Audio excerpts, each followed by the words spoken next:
Hello, everybody, and welcome to another episode of the Double A Team Podcast. I'm your host, Stephen Negishi, and we're a little bit running behind the original scheduled time at the bottom of the hour, but thank you for joining us once again. I want to thank the guest last night, my mentor, Aldo Gandia from the Barroom Network out in Chicago. And tonight, if you're a Bears fan, you are in for a treat because we are welcoming another well-known media personality that covers the Bears with passion and rigor. It is my old friend that I met back when I was in Dallas-Fort Worth area, formerly with the defunct ESPN 1033 FM in Dallas. Now has his own channel with Chat Sports, covering the Chicago Bears. None other than it is Harrison Graham, the host and the media personality with the Chat Sports Group. How you doing, Harrison? I'm good, and yeah, it's always fun to reconnect. RIP to the 1033 days, but Yes. plenty of good memories there. But yeah, now you go from that to this chaos. It's always something with this team. Absolutely, it is a quite shocking with what's going on with the Chicago Bears, and I cannot believe what is happening these days with the chaos and everything. But Harrison, when you look back at the this season, no matter how it ends, what sticks out to you the most? Give me like 3 or 4 things that really stick out to you the most about the way this team kind of disintegrated after the bye week. Yeah, I mean, I think you have to start with the Washington game. There are things before that were glaring. I think there were signs before that game of concern with Shane Waldron. That Colts game stands out in particular. But, they kind of ride the ship, 1-3 in a row going to the bye. So you're thinking, okay, you got some momentum here. But didn't play well in Washington. Fought back late to basically steal that game, but then you just gave it right back. We all know what happened at the end there with the free 13-yard play and then the Hail Mary. And, I don't think it was losing on the Hail Mary alone. I think it was Matt Eberflus's just refusal to acknowledge the mismanagement. Him going up there, not only at the podium after the game, but on ESPN 1000 the next morning and his Monday presser saying that the pass before the Hail Mary was irrelevant. You defend the end zone there. And then also saying the defense was set and that you didn't need a timeout before the Hail Mary when everyone with the brain who had access to film or that video that went viral from the crowd, Tyreek Stevenson has his back to the play and is yapping at the crowd. So to just insult the locker room and the fan base by saying we were set there, it was just arrogant. And I don't think the team has recovered still, amazingly so. So I think that's the obvious one. But I just think as time went on, it was clear the trust between players and head coach disintegrated from there. That was the tipping point. But then the not wanting to get extra yards against Green Bay, the mismanagement against the Vikings, that obviously the final straw was in Detroit on Thanksgiving in front of 40 million people. So, I think you could go back further. I mean, I was saying it at the time. I know a lot of people were. The second they decided they were going to switch quarterbacks, to me, it just was a perfect opportunity, fair or not, to reset at head coach as well and to not fall into this trap that they've done the last few cycles. Draft Trubisky, new coach the next year. Draft Fields, new coach the next year. It's like, whether or not you felt like Matt Eberflus deserved a third year, you told us you weren't going to repeat the cycle, yet you did. So if you really want to go back, I think that was the mistake, bringing Eberflus back. But once you did that, compiling that with the Waldron decision and then the head coach's refusal to take acknowledgement for clear-cut game management errors, the trust between player and coach just never recovered, and that's why you're sitting here now without a win in over 2 months. Yeah, and there was a skating article that was released by Dan Wiederer of the Chicago Tribune, which we will get to in a little bit. But what do you think about his legacy? Do you kind of look back at Eberflus and compare him versus the other coaches that were fired? And in comparison, do you kind of like make him worse than Trestman, or is Trestman kind of like still the worst head coach in Bears history in Europe? It's hard to say. I mean, I think the legacy is just that he was in over his head. Regardless of this guy's worse than that guy, they all fall into the same category of not good enough to be an NFL head coach. And I think you saw signs of that. Maybe not as much the first year because the roster was so bad. Now, I actually thought, even though they went 3-14 that first year, I thought that was probably his best coaching job because they were in a lot of games against teams that were far superior. Like I remember the Eagles game late in the year, a team that went to the Super Bowl. The Bills, like they're fighting with good teams. They were one of the lower penalized teams that year, and you're like, okay, this team's disciplined. They just don't have talent yet. Well, then the next year they get a little more talent, and I don't know if it was quite playoffs or bust like it was this year, but the 3 blown games that are well documented, Denver, Cleveland, and Detroit. And then this year, easily the most talent he's had, and the team went backwards. So I think the legacy is just the inability to really have an identity, which kind of became the theme under Matt Nagy as well. He could never figure out his identity offensively.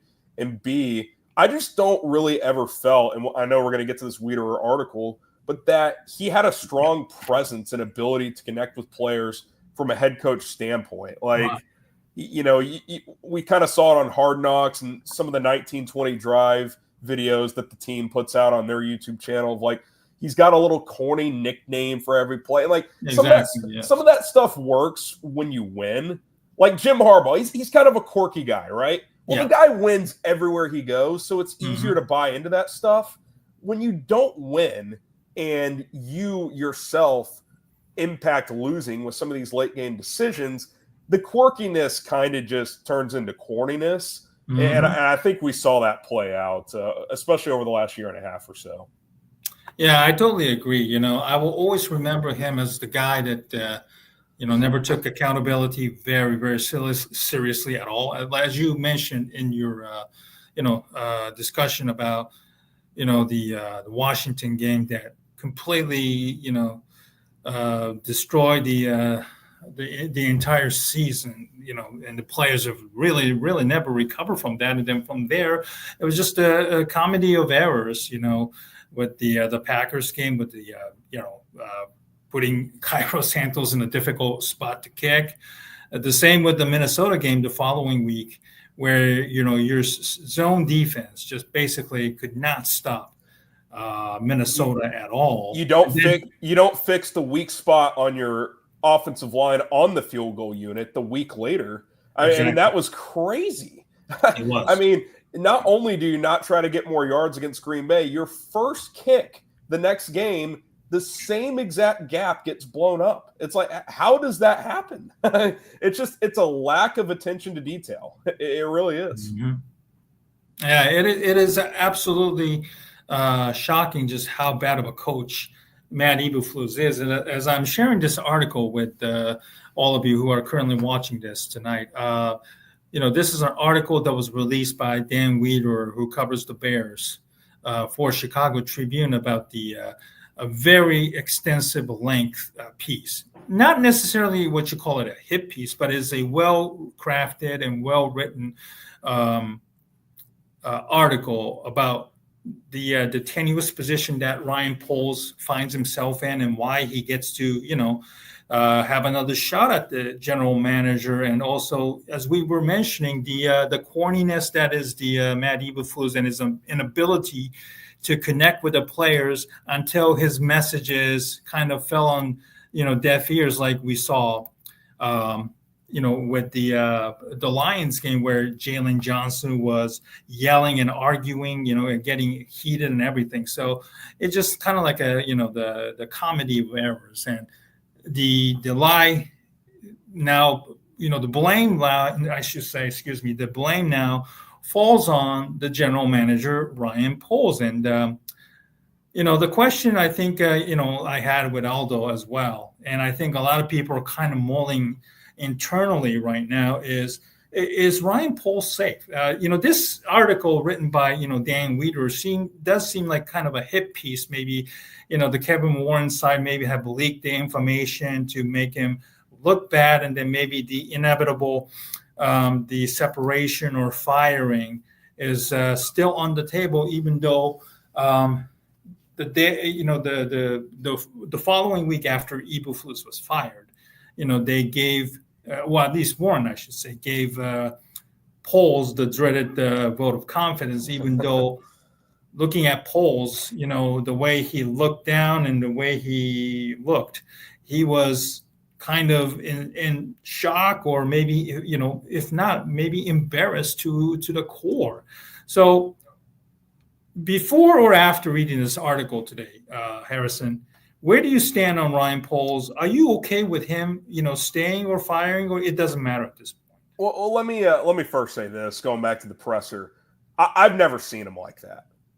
Right. I think it's fair to say, regardless of if you believe in him as a general manager, regardless if you think he's a good leader, regardless if you think he can build regardless of any of that, the tangible stuff, the intangibles, things that I never questioned with him were his presence. Mm-hmm. He looked so defeated. I mean, it looked like someone told him 5 minutes before that presser that his dog had cancer. I mean, seriously, he looked so dreadful. And I don't like overvaluing press conferences, but I think that was a pretty big one. And it would have been one thing too, Stephen, if this was 3 hours later, Friday afternoon, like they make the tough decision, they move on from Eberflus, which Wiederer, by the way, in this article, triples down. Like, this was a Poles decision to hire Eberflus and, more importantly, retain him for this year. I could kind of get it. If that presser was on Friday, it's like he's down. He's like, man, I picked the wrong guy. I had to fire my guy, yada, yada. They had the entire weekend, Steven. And I know some people have been out there and be like, well, it's a hard thing. You had to fire. You're the general manager of the Bears, dude. You got to get off the mat and bring your game face. And I don't know if Kevin Warren beforehand was like, hey, I'm running this show, but like, you at least have to pretend to be there in that spot. And that was glaring to me. And then how the team played this week was glaring to me. If this continues to go this way, and I think there's a real chance they lose out. I mean, they're not going to be favored in any of their final 4 games. And it just feels more and more likely that Warren's kind of making moves here like, hey, I'm leaving my mark on this offseason with this next head coach. Whether he gets fired or not, I think there is a real chance, whether it's a firing or he says just, I'm done with this, that Poles is gone after this year, because his demeanor is not the same. And he was asked for comment on this article. He declined. There seems to be a power struggle inside that building, because remember, there was a report earlier in the week from Sylvie of ESPN 1000. He said that he was told that Poles, it's not personal with Kevin Warren, but he does not like the structure of the Bears, because when he took the job, he was reporting straight to George after Ted Phillips, it was announced he was going to retire. Right. And then within a year, they hire Warren, and they went back to the whole middleman concept that they had forever. So George doesn't have to do anything, and he has to report to Kevin, which clearly he does not like. So I don't know. I have this feeling in me that there's a real chance Poles is going to be gone after this year. As far as what I want, I'm kind of indifferent at this point. I think he's done some good things. Yeah. He's clearly had some misses. I think part of the problem, Stephen, is coming into this year, you're like, okay, he's added some nice young pieces, but a lot of those young pieces didn't take another step this year. Like Tyreek Stevenson, he's gone backwards, right? Like, I think he's a good example. I talked about this on a video the other day. How many players on this team that were here last year have undoubtedly improved this year? I could only come up with 3. Javon Dexter's gotten better. He hasn't taken a huge leap, but he's no doubt improved. Right. He's kind of like they're taking that baby step there. Yeah, like I would say he's a solid starter. Like he's not an all-pro or anything, but like good player, second-round pick. I'm cool with that selection. Darnell Wright has gotten better. He's not an all-pro, but he's gotten better. And Kyler Gordon. Has anyone else gotten better on the entire team? DJ Moore taking a step back. Jalen Johnson taking a step back. All the other offensive, even Tevin Jenkins, when he's played, he's still been solid. I don't think he's as good as he was last year. Like, you go up and down the list, there's not many players that have taken a step forward. So all these moves, like, oh, he added this player, that player, that player. Well, a lot of them aren't taking the steps you hope for them to take in year 2, year 3. Is part of that coaching? I would say probably yes. But when you add up all of these moves, he's kind of, I don't know, probably about a C plus. I mean, if he doesn't have the Panthers trade, he's definitely been below average. So I'm kind of indifferent at this point. And, you know, if him being there is going to impact certain coach candidates, and you told me you had to get him out to have a chance at some of these guys, I think you'd probably have to do that because you're in that dire of a situation at this point. Well, that's true. And, you know, I'm kind of leaning towards maybe him, you know, leaving or being fired at this point, because I think the negatives are really, really starting to, you know, overshadow the positives. And there aren't that many positives, unfortunately. And isn't there just like a stink in the organization right now, right? It's just kind of like, again, fair or not, kind of like Eberflus last year, fair or not, firing him probably would have been the right move. Yeah. Fair or not to polls, it might just be the best move for the organization to get out all the stink from this regime. And we know Warren's not going anywhere. I mean, that's a whole different discussion, whether we should trust him or not. But polls is a real decision you got to make here.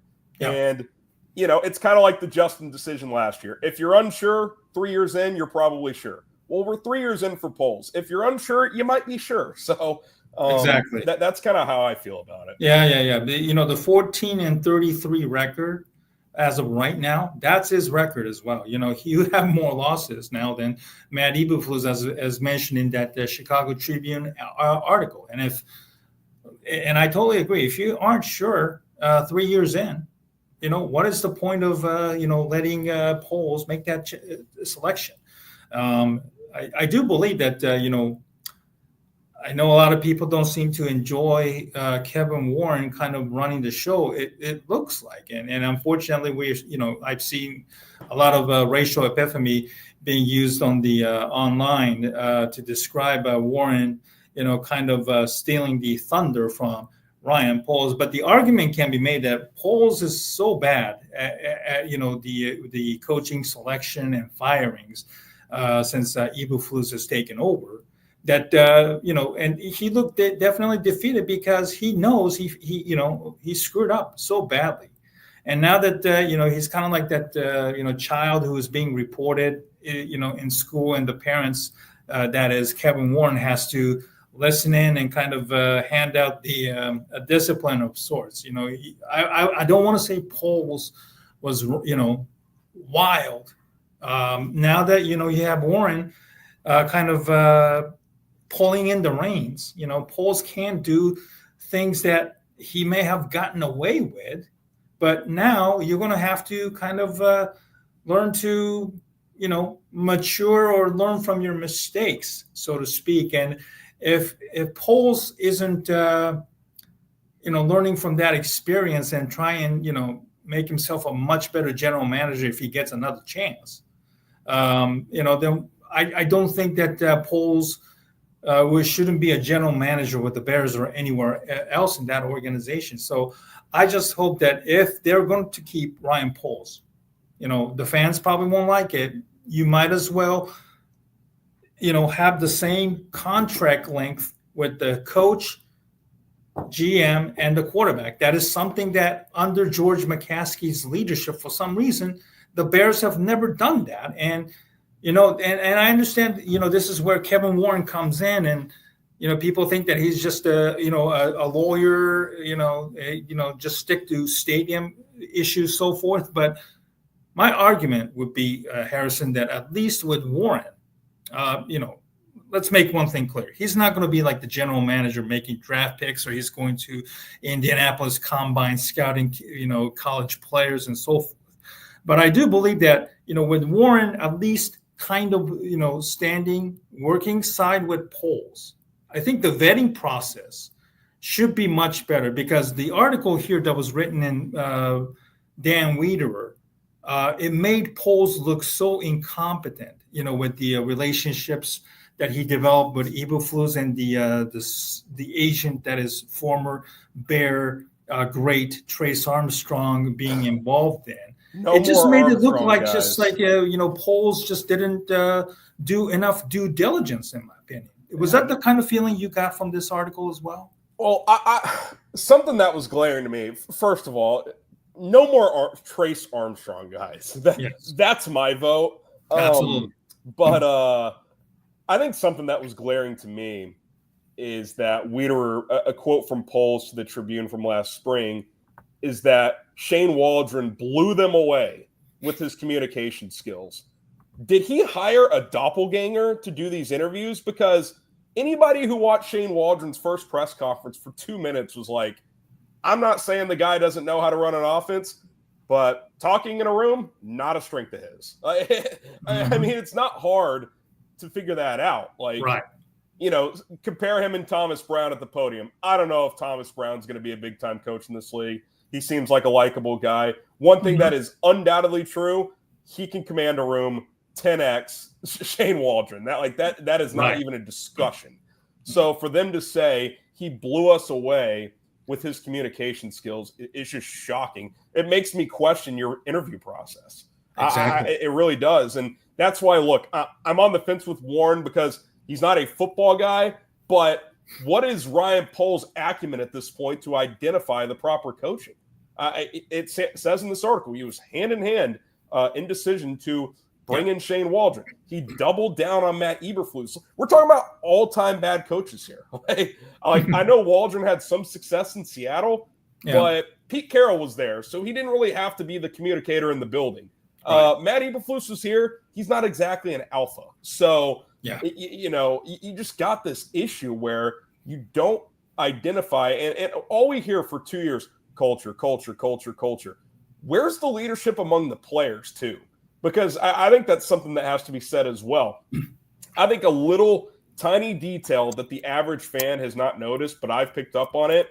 You know how before every game you see all these teams' social medias tweet out, like the rah-rah videos, they all huddle up. Well, who was the hype man last year? DeMarcus Walker. He's a role player, okay?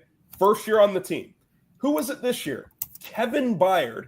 Past his prime, nice player, known as a leader, first year on the team. You need guys who have been here, built calluses on this team to take on that role. Or if it's going to be a first-timer, it's got to be a guy with skins on the wall in this league. They don't have those players. Right. So you don't have the leadership in the coaching. You certainly don't have it in the ownership and front office. And you don't seem to have it in the locker room either.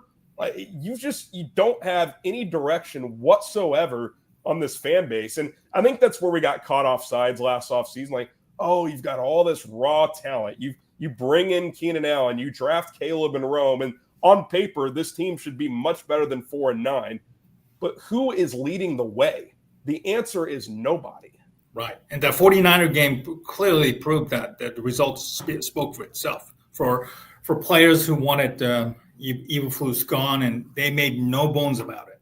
They went on their, pissed me off. CHGO and 670 score, appearances, and made no bones about it. And yet they ironically play like a dog crap on last Sunday against the 49ers, and that kind of unfortunately torpedoed the Thomas Brown head coaching candidacy with like less than 30 minutes into his very first game. So it was kind of sad to watch there. Yeah, I mean, look, anyone with the brain could recognize that Matt Eberflus had outstayed his welcome. Yeah. But you don't get to go off on Matt Eberflus as a player and then show up like that the next week. That's a total embarrassment. So the players got to take accountability as well. But the reality is, in terms of moving forward, most of these players are going to be here. So what you can control as a franchise is, okay, who's the coach going to be? Is Poles the GM? That's the first question you got to answer. Like, that decision's got to be made like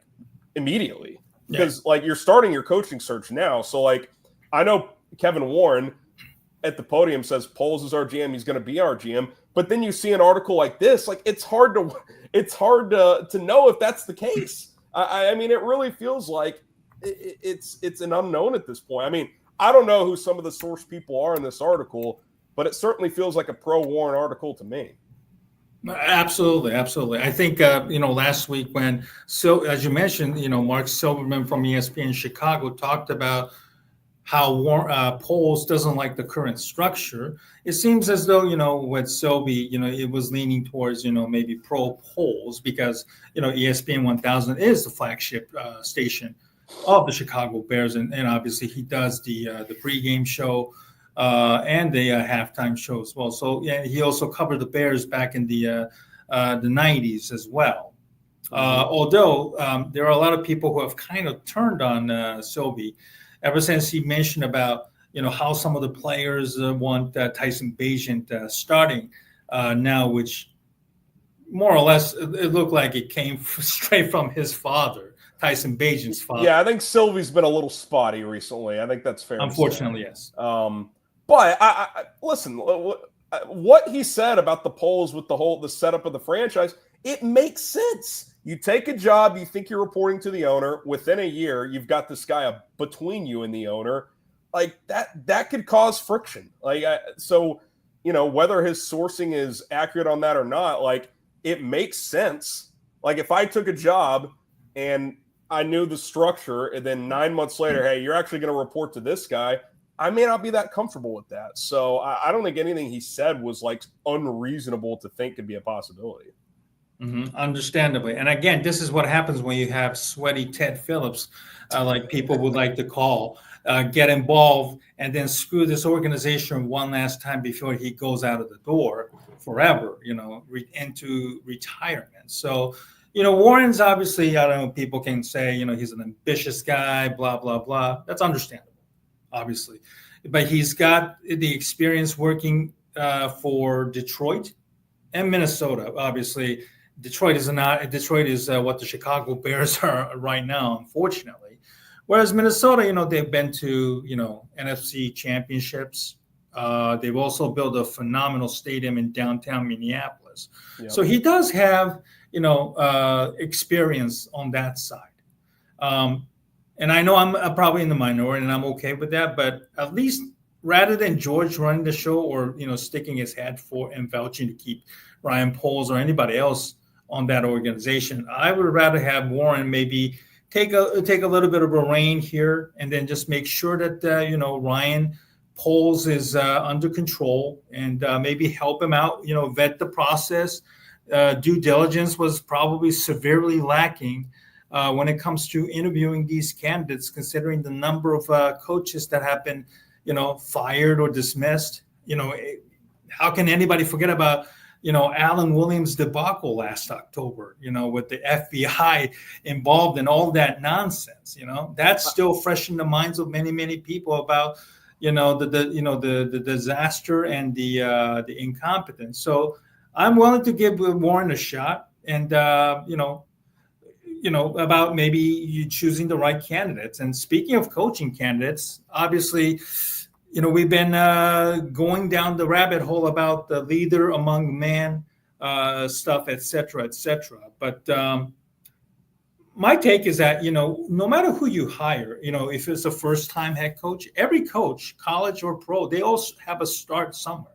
And unfortunately, the Bears just doesn't have an eye for talent when it comes to picking the right coaches because of maybe the coach just doesn't have the same level of, confidence or competency. And then they just somehow ended up hiring the same people. They have this mold, like a profile of hiring, coaches that are, squeaky clean, doesn't curse, or, maybe just have a little bit of an issue. But as long as he's, somebody who goes to church on Sundays and doesn't curse or, gets along with everybody just fine, the job is yours or something like that. So I'm willing to give Warren and the chance to get the coaching hiring right. But where do you stand on this candidacy and the leader among men stuff? Do you find that as a just kind of a an empty word, or is that something that you have to seriously consider moving forward? I think it's kind of both. I mean, it's clearly it's kind of like the word culture, like in sports. It's an overused phrase. Yeah, it kind of goes without saying, right? Like, of course, you want your head coach to be able to lead the locker room. Like, that's why we're looking for a leader of men. Shouldn't that be true in every head coach you've ever hired before? Like, or every sport in that matter. Were you not looking for that when you hired Matt Eberflus? I'm sure they were. They clearly just picked the wrong guy. But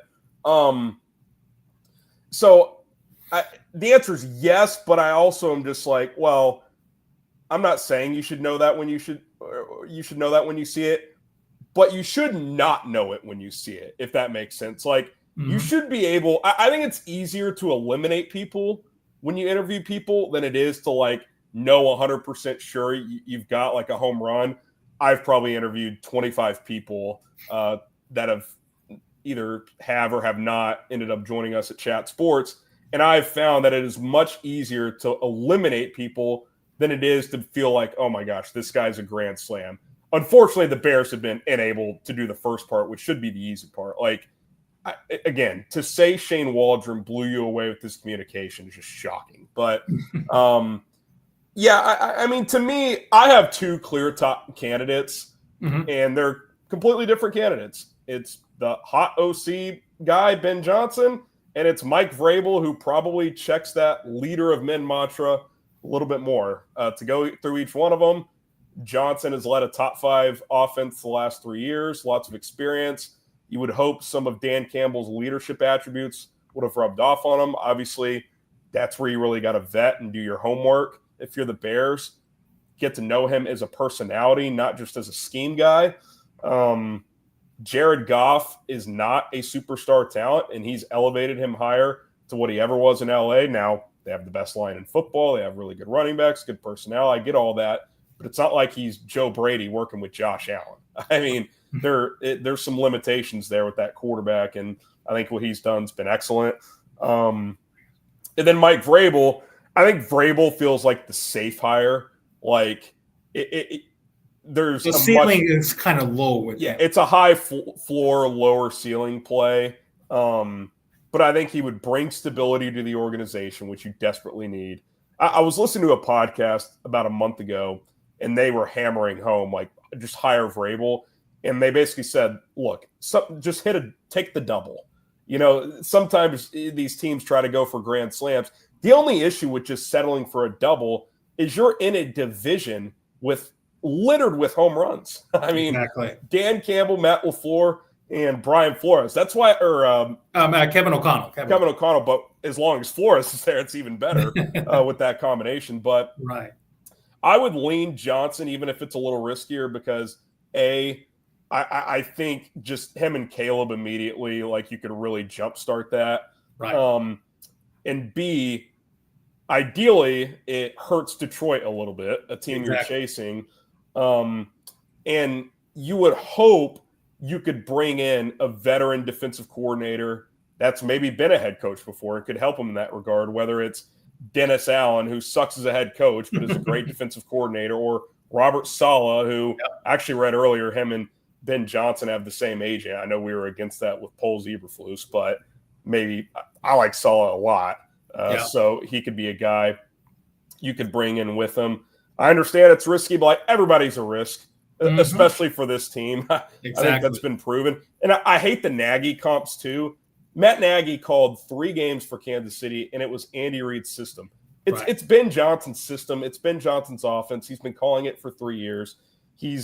Sometimes it's just pick the obvious guy. He kind of feels like the obvious guy with where the Bears are right now. But if you don't go him, Vrabel feels safe.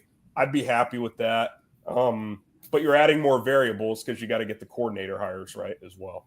Exactly. At least with Vrabel, he hired Matt LaFleur, who went on to become Packers head coach, and then Arthur Smith, who did very well, but then he flamed out as the head coach of the Atlanta Falcons before he went on to join the Steelers, and they have the Steelers in a prime position to compete for not only the division but also an outside shot of representing the AFC in the Super Bowl there as well. So with defensive coaches, it's always the OC that's going to be the key hiring, because once the OC leaves, you're going to have to keep replenishing that talent there, and then it's always going to be difficult to hire the right people, even if you're well connected within the league. So that's a question that Vrabel has to overcome there as well.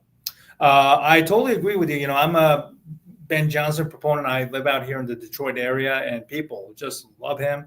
The work that he has done with that offense, with Jared Goff, who was basically just ran out of town in Los Angeles by Sean McVay, and people weren't all that high on Jared Goff when he came here. The Lions weren't that great either.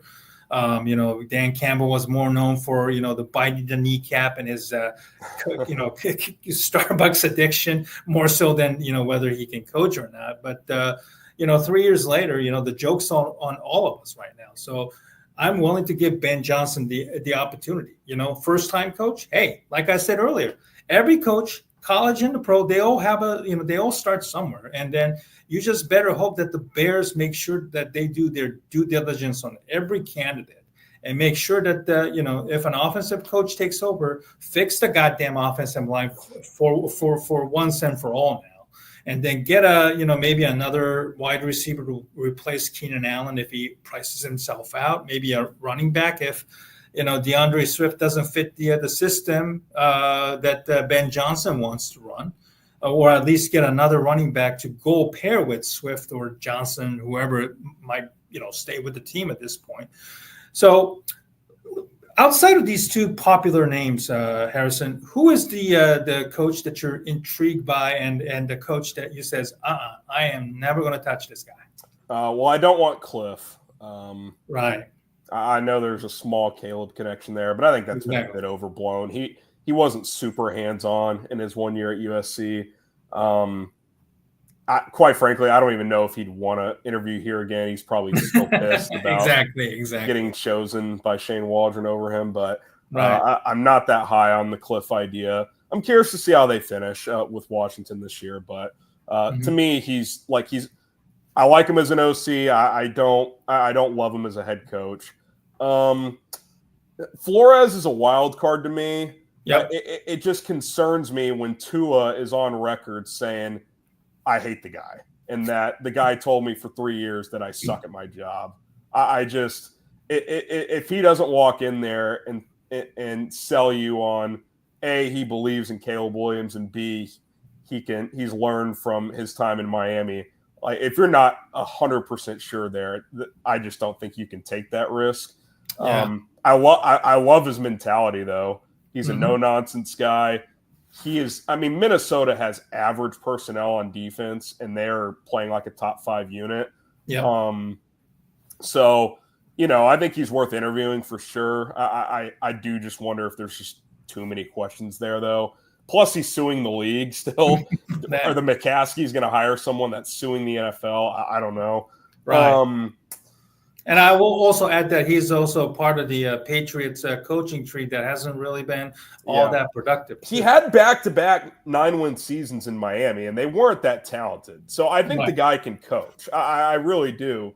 It's just, to me, if it's not Vrabel, doesn't it just scream you have to go offense? Like, you just drafted this guy number 1 overall. Exactly. Like, give him the best possible chance to flourish here. Like, I would rather take the swing with Johnson and it doesn't work out than try overvalue this leader of men thing because Eberflus was such a bad leader. Just because Eberflus is a bad leader doesn't mean you have to overcompensate. It is the point I'm trying to make. Now, look, if you interview Ben Johnson and you walk out of the room, you're like, God, that guy has no presence, then don't hire the guy. Like, no problem. But like I would enter this process with him at the top of my list. And then with Vrabel as a close second. Exactly. I think there's other. And the problem with, reading the article, was that the polls didn't really cast a wide net in terms of interviewing the candidates, and he just picked the wrong people.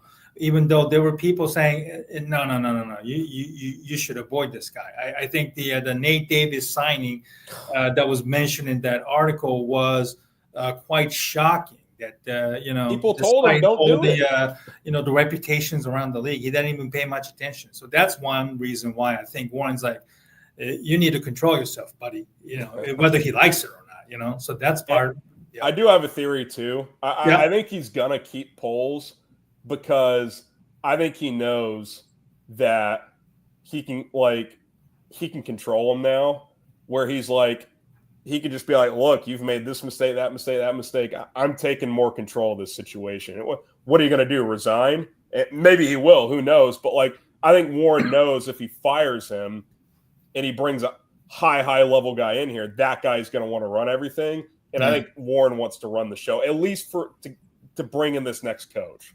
That's kind of a theory I have. So I don't think he's going to fire him.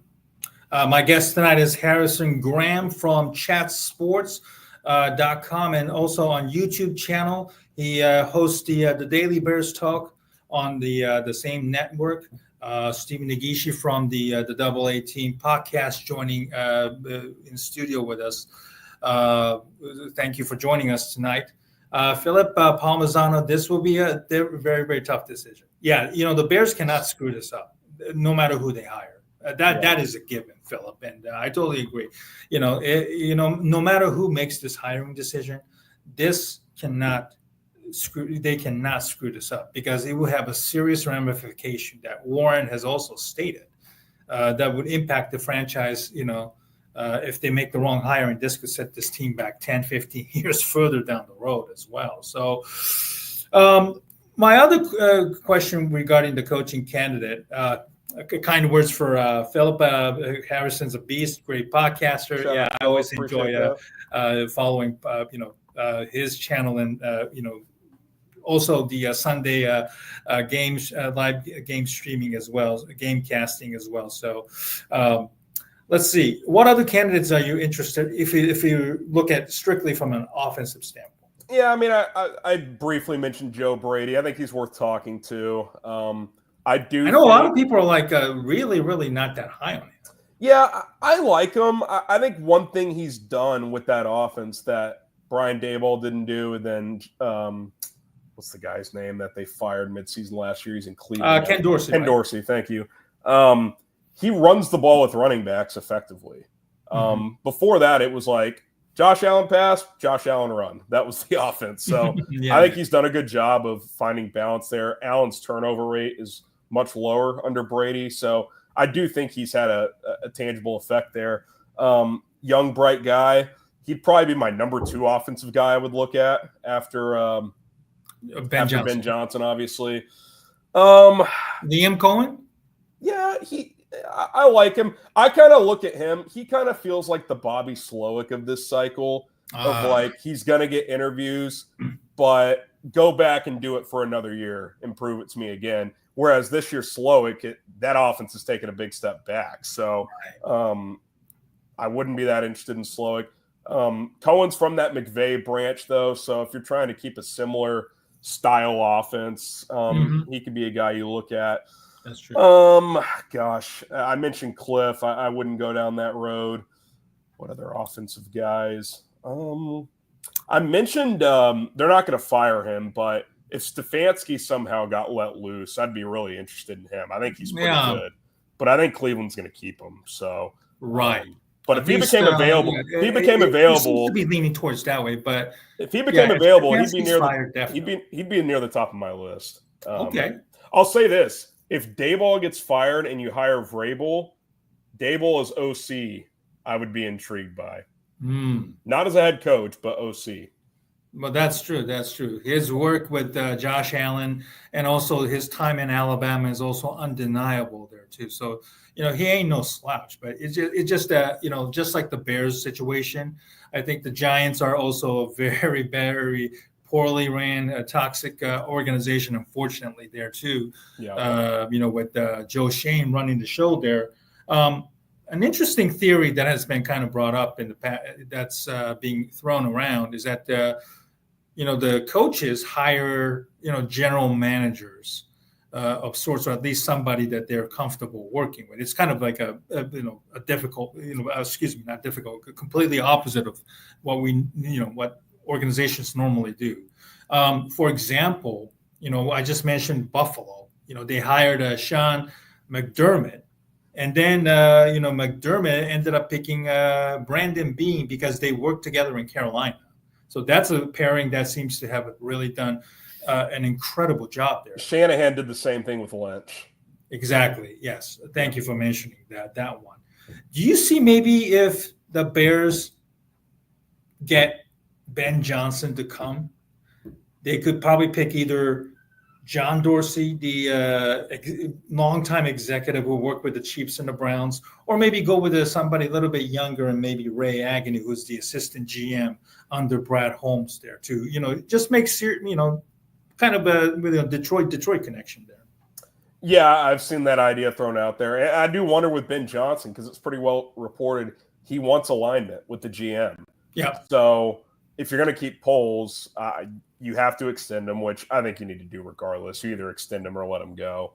But if he's not sold on Poles, but you're sold on him, then again, I think you may have to just dump Poles at that point, which seems harsh, but I don't think Poles has done a good enough job where he just gets blanket immunity here. I'm open to keeping him, but if you're sold on a certain coach, Vrabel, Johnson, whoever, and that coach says, I don't want him as my GM, I want this guy, you got to heavily consider that if you're the Bears. And, that might seem like, well, you're giving the interviewee too much power. Well, the way you've done it in the past hasn't really worked. So exactly. I think you need to be open-minded to different ideas here.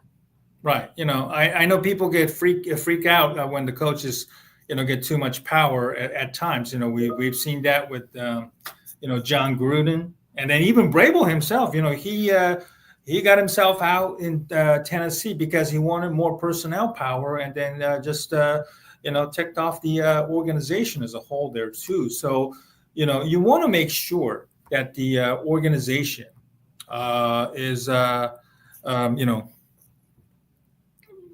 do their due diligence. And, I just hope that, even if they pick Ben Johnson, they make sure that, the Ben Johnson is in a position to succeed. He's a first-time head coach. That is a given, so the expectations are going to be super high. And, this job certainly is going to be very, very well thought, or at least well, sought after as well. But the dysfunctionality and the perception that certainly exists within the organization in recent weeks and months under Matt Eberflus, that needs to be cleaned up. And again, the head coach, the quarterback, and the GM, the timeline has to be in the same line as well. What did you make of real quick here the Wickersham article where Belichick's group apparently they identified the Bears as the best job?